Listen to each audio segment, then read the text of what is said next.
जय सिया राम दोस्तों। आप सभी का फिर से स्वागत है जीत मिडिल क्लासेस के धमाकेदार वीडियो में। तो लीजिए दोस्तों, फाइनली आपको जिस वीडियो का इंतज़ार था वह वीडियो आ चुका है। जी हाँ मेरे दोस्तों, कक्षा छठवीं विषय हिंदी अर्धवार्षिक मूल्यांकन 2024 का यहाँ पर 16 दिसंबर को होने वाला आपके लिए पूरा question paper with complete solution. जी हाँ दोस्तों, प्रश्न क्रमांक 1 से लेकर 26 तक के उत्तर आपको इसी एक वीडियो में दिए जाने वाले हैं। तो यकीन मानिए, यदि आप इस पूरे पेपर को अच्छे तरीके से तैयार कर लेते हो तो आपको मैं गारंटी देता हूँ आप भी 60 में से 60 अंक लेकर हिंदी के पेपर में टॉपर बनकर निकलोगे। तो आइए वीडियो को हम बिना किसी देरी के यहाँ पर शुरू कर लेते हैं। सबसे पहले दोस्तों यहाँ पर देखिए, आपको इसे सोल्व करने के लिए 2.5 घंटे का समय दिया जाने वाला है। सबसे पहले हम देखेंगे यहाँ पर आपके बहुविकल्पी प्रश्नों के उत्तर। प्रश्न क्रमांक 1 से 5 तक में आपके प्रत्येक प्रश्न जो है 1 अंक का रहने वाले हैं। इस तरह से कुल आपके 5 नंबर का यह प्रश्न आपका हो जाएगा। तो यहाँ पर देखिए, सबसे पहले दोस्तों हम देखेंगे प्रश्न क्रमांक 1। क्या दिया गया है दोस्तों क्वेश्चन, पढ़िएगा आप। इसकी शान न जाने पाए चाहे जान भले ही जाए, पंक्ति किसके संबंध में कही गई है। ये जो पंक्ति है किसके संबंध में कही गई है यह हमें बताना है। ऑप्शन हमें क्या दिए गए हैं, आइए हम पढ़ते हैं। आ गीतो, बा रंगो, सा ध्वज, दा वीरो। तो दोस्तों ये जो पंक्ति है ये किसके संबंध में कही गई है, इसका आंसर चलिए हम देख लेते हैं। तो दोस्तों इसका आंसर आपका आ जाएगा ऑप्शन नंबर आ, गीतों के संबंध में कही गई है। तो ये दोस्तों इसका राइट आंसर आपका हो जाएगा। सेकंड क्वेश्चन है दोस्तों हमारा, काल करे सो आज कर पंक्ति में काम कब करने को कहा गया है। आ वर्तमान में, फिर बा है भविष्य में, सा है आने वाले कल में, दा है बीते हुए कल में। तो दोस्तों इसका आंसर आपका आएगा वर्तमान में, है ना। हमें जो आज का जो काम है वह अभी वर्तमान में करना चाहिए, हमें कल के लिए काम नहीं कर छोड़ना चाहिए। तो दोस्तों आपका 16 दिसंबर का पेपर है, बिल्कुल आप अच्छे तरीके से इसकी तैयारी कर लीजिए। इसके बाद दोस्तों हमारा प्रश्न क्रमांक 3 दिया गया है कि स्वस्थ रहने के लिए क्या ज़रूरी है।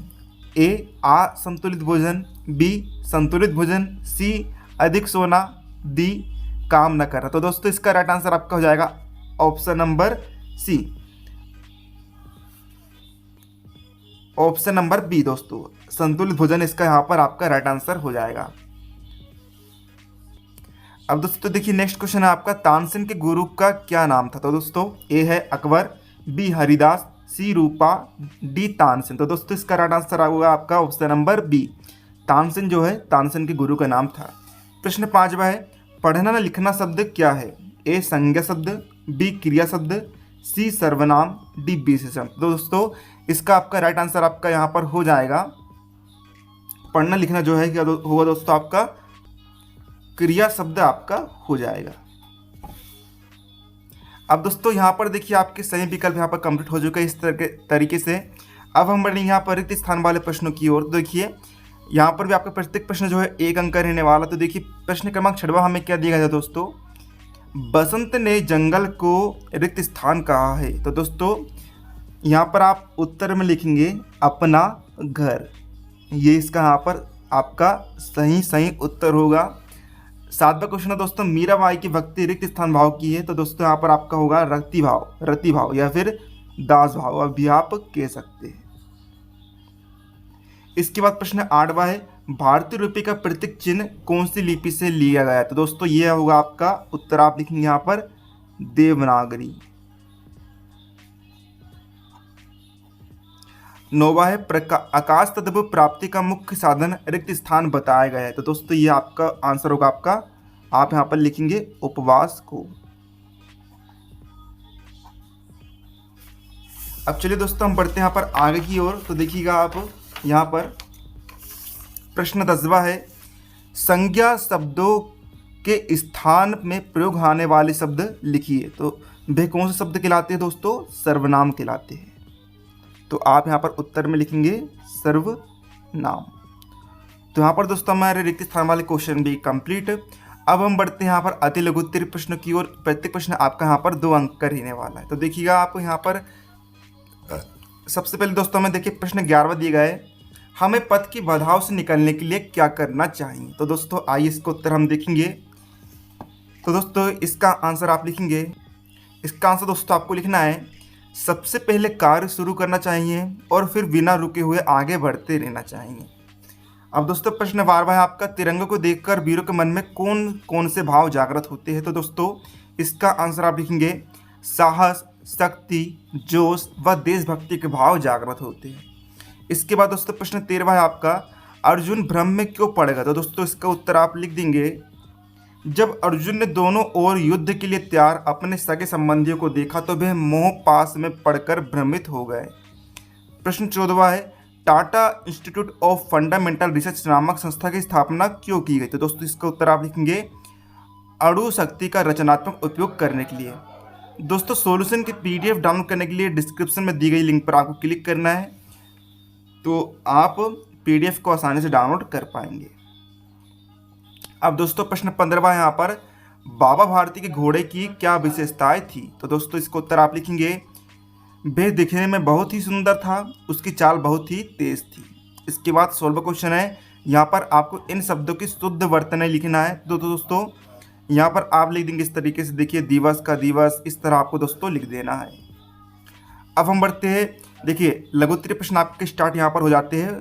प्रत्येक प्रश्न आपका यहाँ पर 3 अंक का रहने वाला है। तो देखिए प्रश्न 17 है हमारा दोस्तों यहाँ पर, रहीम के अनुसार सच्चे मित्र की क्या विशेषता है? तो उत्तर लिखेंगे, विपत्ति और दुख में साथ देने वाला ही हमारा सच्चा मित्र होता है। 18वां है, बसंत ऋतु के आगमन पर प्रकृति में क्या क्या परिवर्तन होता है? तो उत्तर आप लिखेंगे, बसंत ऋतु आने पर चारों ओर हरियाली के बीच रंग बिरंगे फूल खिलने लगते हैं, डालियों पर झूले डलने लगते हैं।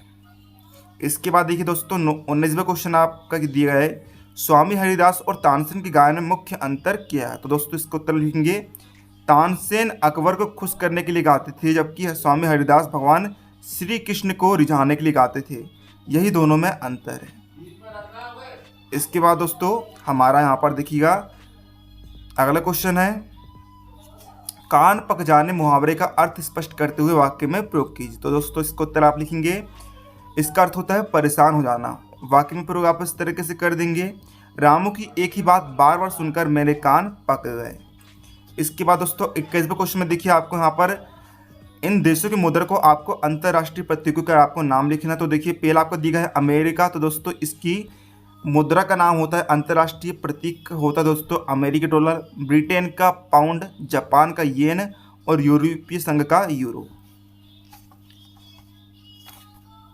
अब दोस्तों देखिए यहाँ पर आपका 22वां क्वेश्चन आपका दिया गया है, यहाँ पर आपको आपठित गद्यांश दिया गया है, इसे पढ़कर प्रश्न के उत्तर आपको देना। तो दोस्तों देखिए आपठित गद्यांश आपका समय बहुत मूल्यवान से लेकर लक्ष्य को पा सकते हैं तक आपका दिया गया है। तो दोस्तों देखिए इनके जो उत्तर दोस्तों आपको आपठित गद्यांश के जो उत्तर होते हैं वे आपको उसमें ही मिल जाते हैं, उससे आपको ढूंढना पड़ता है। तो आपको यहाँ पर फ्री के मार्क्स मिलते हैं, है ना। तो देखिए पहला क्वेश्चन दोस्तों हमें ये दिया गया है, यहाँ पर क्या दिया गया दोस्तों कि उपयुक्त गद्यांश में कीमती किसे माना गया है? तो दोस्तों यहाँ पर इसका आप राइट आंसर दोस्तों लिखेंगे तीसरा ऑप्शन, समय को यहाँ पर कीमती माना गया, क्योंकि देखिए दोस्तों गद्यांश जो है समय के बारे में ही आपको दिया गया है। सेकंड है, किसने सुख के साथ जीवन गुजारा? तो इसका राइट आंसर होगा दोस्तों थर्ड नंबर का, जिसने समय की कद्र की। गा है, सेकंड के 100वें हिस्से से पदक कौन चूक जाता है? तो दोस्तों इसका राइट आंसर होगा आपका ऑप्शन नंबर सी, उपयुक्त दोनों लोग, यानी कि खिलाड़ी जिसने मामूली अंतर से पदक गवा दिया हो और साथ ही में वह यात्री जिसकी ट्रेन छूट गई हो। इसके बाद अगला है, छात्रों को समय की कदर करने से क्या लाभ होता है? तो दोस्तों इसका आंसर आप लिख देंगे कि वे सभी विषयों में 100% अंक प्राप्त करते हैं। अब दोस्तों हम बढ़ते यहाँ पर, देखिए अगला क्वेश्चन है, इस पद्यांश का उपयुक्त शीर्षक क्या होगा? पहला ऑप्शन करेक्ट हो जाएगा दोस्तों आपका समय का मूल्य। अब दोस्तों यहाँ पर देखिए आपके दीर्घोत्तरीय प्रश्न चालू हो जाते हैं, प्रत्येक प्रश्न आपका 5 अंक का रहने वाला है। तो देखिएगा दोस्तों यहाँ पर प्रश्न 23 में देखिए आपको पंक्ति दी गई है, पंक्ति का भावार्थ आपको अपने शब्दों में लिखना है। तो दोस्तों ये आपकी पंक्ति दी गई है, ठीक है। तो आइए देखते दोस्तों हम इसका भावार्थ। देखिए दोस्तों आपको इस तरीके से लिख देना है, मीराबाई कहती है कि मेरे लिए तो श्री कृष्ण ही सर्वस्व है, किसी से मुझे कोई लेना देना नहीं है, जाके सिर पर मोर मुकुट है वे मेरे पति है, उनकी भक्ति में मैंने सभी लोक लाज छोड़ दी है और उन्हीं के नाम की चुनरी व बनमाला धारण कर ली है। इसके बाद दोस्तों प्रश्न 24 है दोस्तों, जल प्रदूषण के कोई 5 कारण बताइए। तो दोस्तों इसका आंसर हम देखते हैं। जल प्रदूषण के कारण पहला है, तो दोस्तों इस तरीके से आप प्रदूषण के 5 कारण आप यहाँ पर लिख देंगे। अब दोस्तों प्रश्न 25 है, यहाँ पर आपको अस्वस्थता के कारण अवकाश तो प्रधानाध्यापक जी को आपको आवेदन पत्र लिखना है। तो देखिए दोस्तों इस तरीके से देखिए दोस्तों आप यहाँ पर आवेदन पत्र लिख देंगे। यहाँ पर तो आपको लिख देना है ना, आवेदन पत्र आपको लिख देना है। अब चलिए दोस्तों देखिए आपका इसका लास्ट क्वेश्चन है। यहाँ पर आपको किसी एक विषय पर 10 पंक्ति आपको लिखनी है। ये आपको टॉपिक दी गए, 4 टॉपिक दोस्तों आपको दी गए। तो देखिए दोस्तों हम यहाँ पर लिख रहा है प्रिय वृक्ष पर। तो दोस्तों इस तरीके से आप देखिए 10 पॉइंट आप लिख देंगे। तो दोस्तों ये 10 पॉइंट आप लिख देंगे। तो दोस्तों इस तरीके से आज के इस वीडियो में दोस्तों हमने कक्षा 6वीं विषय हिंदी का मॉडल क्वेश्चन पेपर देख लिया है। उम्मीद है आपको वीडियो पसंद आया, वीडियो को लाइक कर दीजिएगा। चलिए मिलते हैं आपको अगले किसी नए वीडियो में, तब तक के लिए जय हिंद जय भारत।